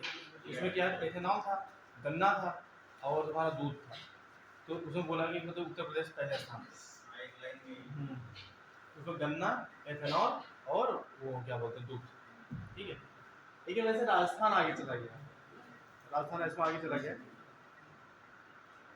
आगे चले, नहीं बजट बजट भी बजट है बजट में ही है। तो मेंशन करके पूछ, जो भी पूछेगा वो मेंशन करके पूछेगा कि मतलब इस बजट की, वैसे राजस्थान ही पहले स्थान पे चला गया, मतलब रिपोर्ट वही आई है राजस्थान की, लेकिन बजट में इन्होंने दिया है तो फिर वो मेंशन करके पूछेंगे बजट के अकॉर्डिंग क्या है, ठीक है। अब इसमें देखो आयोग डिसाइड करे भाई, इसमें हम बता सकते हैं इन्फॉर्मेशन, अब हम ये खुद डिसाइड नहीं कर सकते हैं, ठीक है। आगे देखिए, इंपॉर्टेंट, इसे वेरी इंपॉर्टेंट लिख लेना, ठीक है। हाल ही में विश्व का पहला, हाल ही में विश्व का पहला, इसे वेरी इंपॉर्टेंट करके याद रख लीजिएगा, विश्व का पहला bamboo crash barrier, bamboo crash barrier का उद्घाटन किया गया, कहाँ पे, बम्बू क्रैश बैरियर। देखो जो बैरियर लगाए जाते हैं ना, पहले जो स्टील के लगाए जाते हैं, तो स्टील वाले में जो उनका रिसाइकलिंग होती थी, रिसाइकलिंग की जाती थी, तो उनकी रिसाइकलिंग सिर्फ क्या हो पाती थी, वो 30 से 35% खाली रिसाइकलिंग हो पाती थी। लेकिन जो बम्बू क्रैश बैरियर लगाए जाएंगे, तो इन बम्बू क्रैश बैरियर की वजह से क्या हो जाएगा, बम्बू जो क्रैश बैरियर लगाए जाएंगे, इस बैरियर की वजह से क्या हो जाएगा कि इनकी जो रिसाइकलिंग होगी वो 70 से 80% हो जाएगी। इसलिए विश्व में सबसे ज्यादा अगर बैरियर लगाए जा रहे हैं, कौन सा भी हुआ पहला, वो महाराष्ट्र, कहाँ पे लगाया बम्बू क्रैश बैरियर, कहाँ पे लगाया है, महाराष्ट्र, ठीक है। तो पहले जो स्टील वाले लगते थे उनका रिसाइकलिंग ज्यादा नहीं हो पाती थी, वो खराब भी हो जाते थे, वो वेस्टेज चले जाते थे, उनका 30 से 35% का रिसाइकलिंग होती थी, लेकिन इनकी रिसाइकलिंग 70 से 80% की होगी, तो इसी वजह से बम्बू क्रैश बैरियर को प्रोत्साहन दिया जा रहा है, और विश्व का पहला बम्बू क्रैश बैरियर कहाँ पे लगाया गया, महाराष्ट्र, ठीक है। आगे चलिए, ये तो बता दिए हैं कि इंटरनेशनल लिक्विड मिरर टेलीस्कोप ना, नैनीताल, उत्तराखंड नैनीताल व्यवस्था, ठीक है। ये इंपॉर्टेंट क्वेश्चन है। अभी प्रधानमंत्री मोदी ने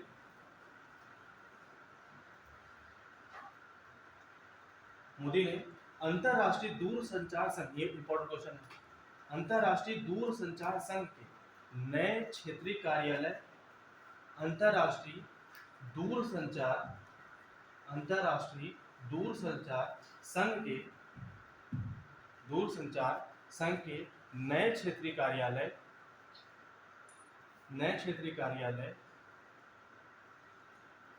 दूरसंचार संघ के नए क्षेत्रीय कार्यालय और नवाचार केंद्र का उद्घाटन,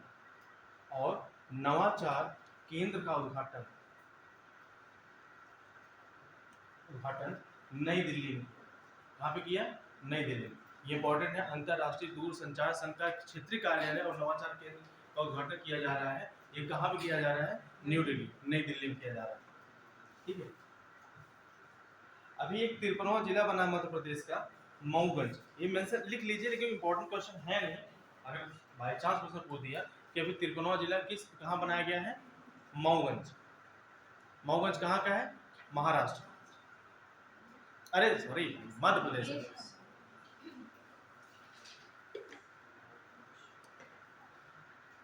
अभी वो कौन सा राज्य है जो 19 नए जिले बनाएगा, राजस्थान, ये भी वही मेंशन कर लीजिए कि अभी 19 नए जिले बनाने की योजना है, इसकी राजस्थान की।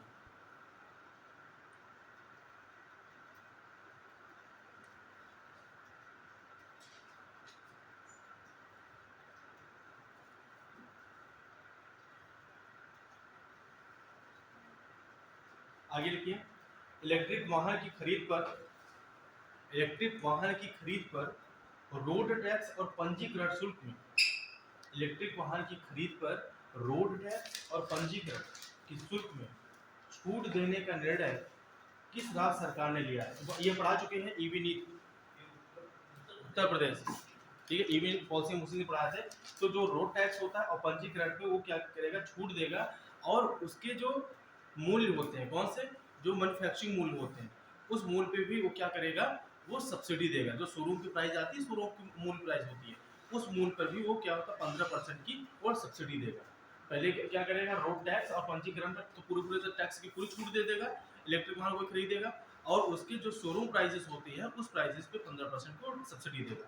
इसके द्वारा अभी चलाई अभी इलेक्ट्रिक वाहन पॉलिसी आई ना 2022 या 23, अब बताइए 22 आई है, 22 आई है। एक और चेक करिए, खुद कंफ्यूज हो गया। ईवी पॉलिसी उत्तर प्रदेश की, क्योंकि क्वेश्चन आएगा ना किस नीति के अकॉर्डिंग, वो नीति अगर मेंशन हो गया 22 से कंफ्यूज हो जाएंगे।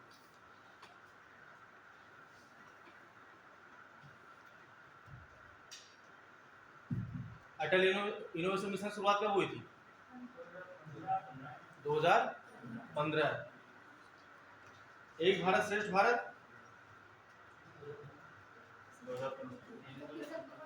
31 अक्टूबर 2015। मुँह ऐसे खोले जैसे लगता है बहुत साल पहले बताया था, बहुत बड़ा चीज बता दी है।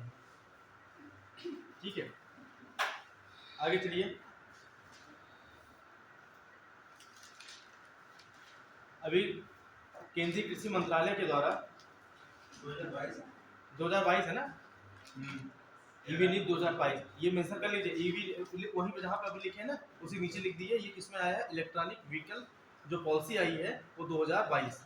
अरे चलिए लिखिए, अब सर्च न करिए, ठीक है। हाँ, इलेक्ट्रॉनिक व्हीकल पॉलिसी आई है 2022, उसी के तहत ये दिया गया। ये जानो क्यों बोल रहे हैं, स्टेटमेंट क्वेश्चन में डाल देंगे, ये सब क्वेश्चन स्टेटमेंट वाले कि वही किस नीति में आई है, इलेक्ट्रॉनिक व्हीकल पॉलिसी 2023 के अकॉर्डिंग अगर बोल देगा कि बोला गया है कि 15% की सब्सिडी दी जाएगी, और जो रोड टैक्स होता है उस पर छूट दे दी जाएगी, और जो रजिस्ट्रेशन किया जाता है उस पर भी छूट दे दी जाएगी। तो इसमें स्टेटमेंट में कौन सा गलत होगा, पहला वाला गलत हो जाएगा और दूसरा वाला सही होगा, ठीक है। क्यों, क्योंकि ये नीति हमारी कब आई थी, 2022 में आई थी, तो 23 गलत हो जाएगा। ऐसे करके क्वेश्चन देखो स्टेटमेंट बनते रहते हैं, ठीक है। आगे लिखिए, केंद्रीय कृषि मंत्रालय के द्वारा बहुउद्देशीय बृहद किसान मेले का शुभारंभ किया गया। देखो किसान से रिलेटेड चीजें होती है ना, तो ये थोड़ा इंपॉर्टेंट हो जाती है एग्जाम आने के लिए। बहुउद्देशीय बृहद किसान मेले का आयोजन किया गया है। बहुउद्देशीय कहाँ पे किया गया है, गुमला कहाँ, झारखंड में, गुमला कहाँ पे है, गुमला झारखंड। बहुउद्देशीय बृहद किसान मेला का जो शुभारंभ किया गया है गुमला झारखंड किया गया है, ठीक है। आगे चलिए, मेघालय मुख्यमंत्री इतना तुम तो कर ही लोगे ना, नागालैंड का, त्रिपुरा का, मेघालय का, इसके जो सीएम बने। नागालैंड कौन बना, अरे याद रख लो भाई, तीनों हुई है ना, अभी इलेक्शन हुआ है 3 जगह पे।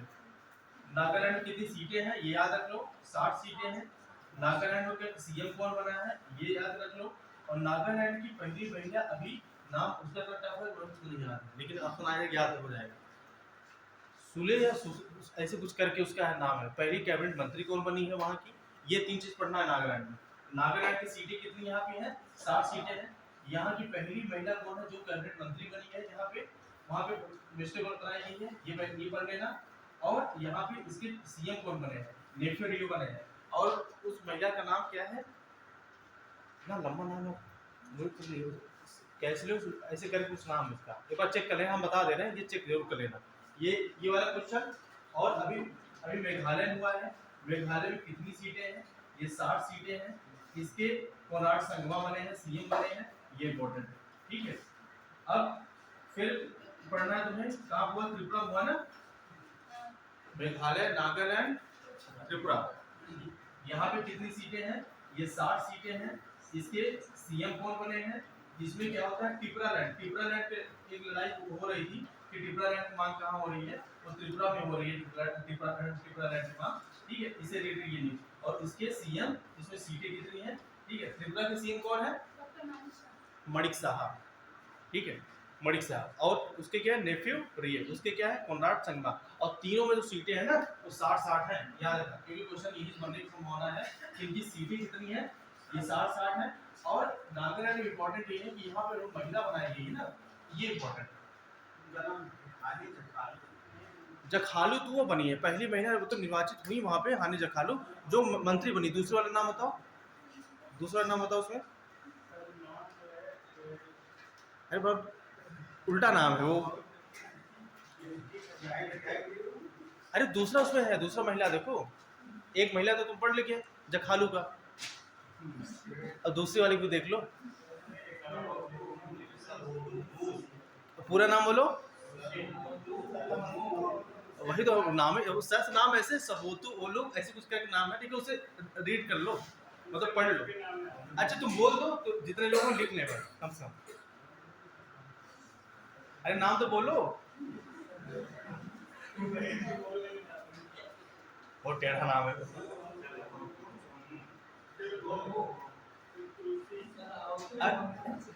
एक ही लोग बोलो, नहीं 3 लोग बोलोगे तो उसे मिक्स हो करके पता जापानी नाम, जापानीज नाम बन जाएगा। अरे बोलिए इंपॉर्टेंट है वो क्वेश्चन, तो आने की बहुत थोड़ा संभावना है।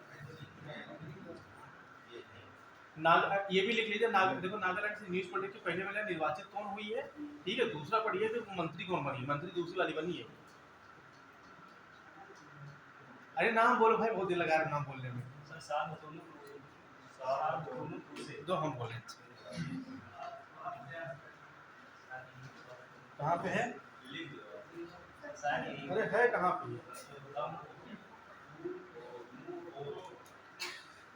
लिखो नाम ही ऐसे है, लिखो, हाँ अरे लिखो भाई लिखो, लिख क्या दे, अच्छा लिख देते हैं, सही है।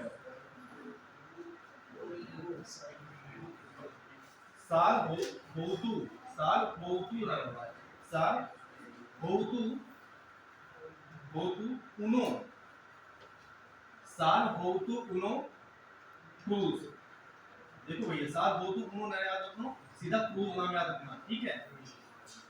ये क्या बनाई गई है, ये मंत्री बनी है, पहली महिला है नागालैंड के जो क्या बनी है, मंत्री बनी है, इनका नाम है साल होतु उनो क्रूज, ठीक है। जखालू जो बता रहे हो, जखाली पहली महिला है जो वहां पे इलेक्शन वो जीती है।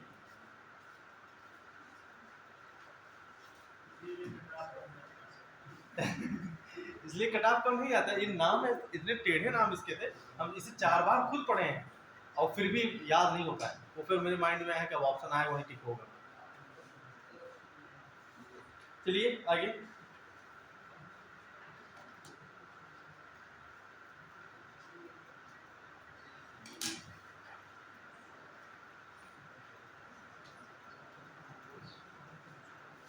अभी एक अच्छी तो पढ़ा दी हो ना, मिष्टी क्रांति चलाई गई, मिष्टी क्रांति, लेकिन इंपॉर्टेंट है बिहार में चलाई गई मिष्टी क्रांति, इंपॉर्टेंट है नहीं, ठीक रहने तो अभी हाँ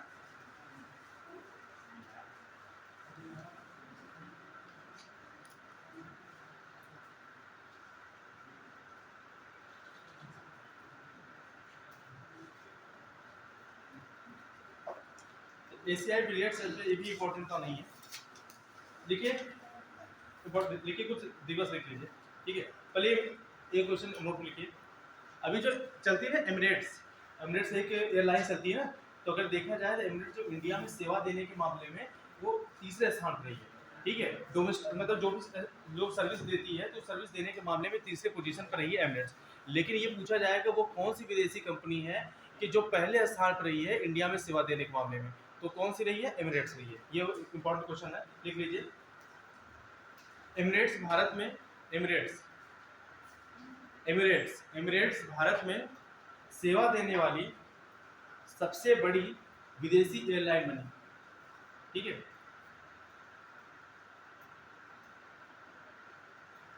एमिरेट्स भारत में सेवा देने वाली सबसे बड़ी विदेशी एयरलाइन बनी, ठीक है। अब इससे ज़्यादा इसमें नहीं पूछेगा। देखो टोटल क्या होता है, जो सेवा देती है जो एयरलाइंस, उसमें क्या है, तीसरे स्थान पे है, लेकिन विदेशी कंपनी के मामले में ये सबसे बड़ी कंपनी हो गई है। ठीक है, आगे लिखिए, इंपॉर्टेंट क्वेश्चन है ये। अभी वंदे भारत एक्सप्रेस का एक महिला के द्वारा संचालन किया गया है, तो नाम पता है कौन? सुरेखा यादव। ये सबसे पहली, एशिया की पहली महिला भी है जिन्होंने मेट्रो चलाया था 1988 में।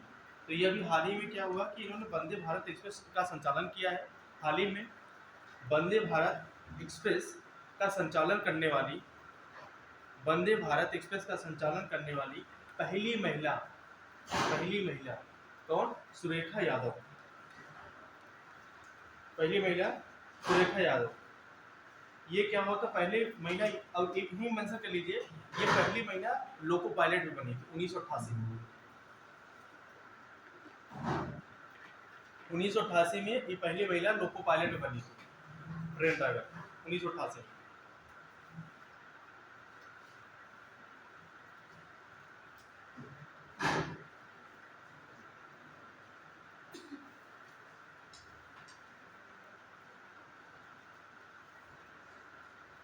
लिखिए, राष्ट्रीय टीकाकरण दिवस, कुछ दिवस लिख लीजिए जो इम्पोर्टेंट है। राष्ट्रीय टीकाकरण दिवस ये मनाया जाता है टीकों को, मतलब क्या, जागरूकता फैलाने के लिए, कि जैसे जो भी पोलियो के माध्यम से टीका लगता है, ऐसे टीकों का क्या होता है कि जागरूकता बढ़ाने के लिए 1995 से ये प्रोग्राम चलाया जा रहा है कि 2 बूंद जिंदगी की, यही होता है कि उसमें राष्ट्रीय टीकाकरण अभियान होता है। तो इस ये कब से चलाया जा रहा है? ये लगभग 1995 से चलाया जा रहा है, पोलियो के माध्यम से, जो पोलियो पर उन्मूलन करने के लिए, कि 2 बूंद जिंदगी की। तो ये 16 मार्च राष्ट्रीय टीकाकरण दिवस कब मनाया जाता है? 16 मार्च। इसके लिए टीकाकरण के बारे में जागरूकता पैदा करने के लिए और स्वास्थ्य हेल्थ को अच्छा बनाने के लिए। ठीक है,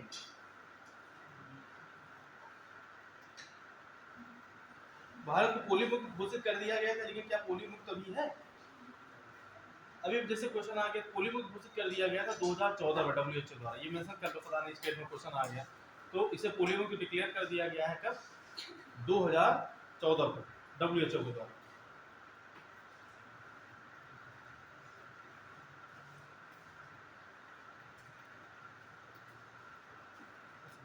और ये टीकाकरण जो 16 मार्च 1995 चलाया गया था, ये किसके लिए चलाया गया था? कि पोलियो को क्या, इरेडिकेशन ऑफ पोलियो, कि पोलियो को पूरी तरह से क्या कर दिया जाए? उन्मूलन कर दिया जाए। ठीक है, पोलियो को उन्मूलन करने के लिए,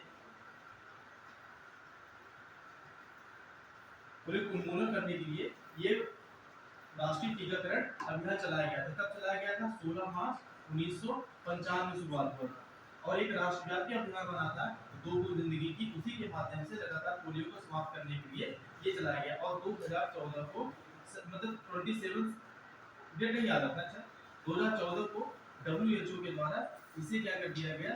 भारत को पोलियो मुक्त कर दिया गया। क्या कर दिया गया था? पोलियो मुक्त कर दिया गया। ठीक है, आगे लिखिए। अभी अगर तुमसे पूछा जा सकता है कि नस्लीय भेदभाव दिवस कब मनाया गया? अंतर्राष्ट्रीय नस्लीय भेदभाव दिवस, अंतर्राष्ट्रीय नस्लीय भेदभाव दिवस 21 मार्च,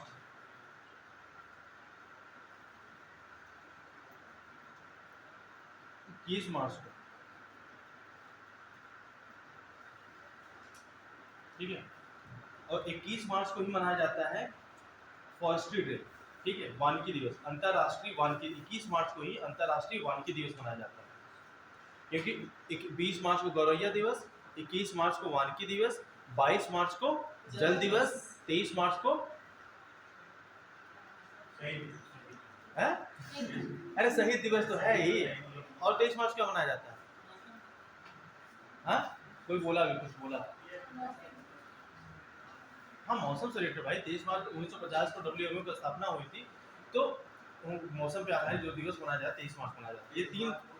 ठीक है, हाँ 23 मार्च, 23 मार्च 1931 को। ठीक है, अभी अंतर्राष्ट्रीय स्तर पर उसे डिक्लेयर नहीं किया गया है। ठीक है, आगे लिखिए, अंतर्राष्ट्रीय वन दिवस कब मनाया जाता है? 21 मार्च को। और ये घोषित कब किया गया था? 2012 को। 2012 को ये डिक्लेयर किया गया था कि 21 मार्च को अंतर्राष्ट्रीय वन दिवस मनाया जाएगा?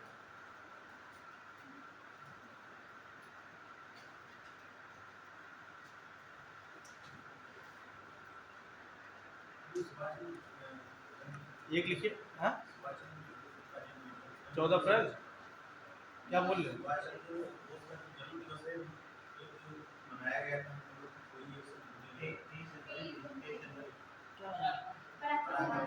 अच्छा, अभी लिखिए वो तो ठीक है। आगे लिखिए। उपभोक्ता अधिकार, विश्व उपभोक्ता अधिकार दिवस 15 मार्च। विश्व उपभोक्ता अधिकार दिवस 15 मार्च, क्योंकि इसकी थीम ऐसे याद कर लो, तो मतलब उपभोक्ता को क्या बनाना है, उसे जागरूक बनाना है, ठीक है, उन्हें सशक्त बनाना है। उपभोक्ता अधिकार दिवस 15 मार्च, थीम लिखना है। थीम तो शायद इतना ना पूछे इसका कि स्वच्छ ऊर्जा के माध्यम से उपभोक्ताओं को सशक्त बनाना, इतना लिख दो एक लाइन में, उपभोक्ता को सशक्त बनाना। याद नहीं रहेगा, हमें पता है, इतना याद करो जैसे याद रहे, उपभोक्ता को सशक्त बनाना, ठीक है। उपभोक्ता को क्या करना है, सशक्त बनाना है, सशक्त बनाना है, उपभोक्ता को सशक्त बनाना, यही इसका थीम है। देखो, स्वच्छ ऊर्जा के माध्यम से उपभोक्ता को सशक्त बनाना, ये थीम है। तो इतना याद रखो तुम, सशक्त बनाना क्या ऑप्शन में आए, बस खाली पेन चल जाए, ठीक है। पूरा याद होगा नहीं, क्योंकि इतना ज्यादा याद करना है ना, याद होगा नहीं। आगे लिखिए, ये उपभोक्ता संरक्षण अधिनियम, इसी से उपभोक्ता संरक्षण अधिनियम, उपभोक्ता संरक्षण अधिनियम 1986 को लागू किया गया था। और इसी उपभोक्ता संरक्षण अधिनियम के तहत 15 मार्च को क्या मनाया जाता है, उपभोक्ता अधिकार दिवस मनाया जाता है। ये क्वेश्चन पूछ सकता है, उपभोक्ता संरक्षण अधिनियम कब आया था, बोलो भाई। 1986 को याद रखना, ये क्वेश्चन आ सकता है। अगर उपभोक्ता अधिकार दिवस पूछेगा तो ये क्वेश्चन जरूर डाल देगा, उपभोक्ता अधिनियम कब, 1986 को, ठीक है।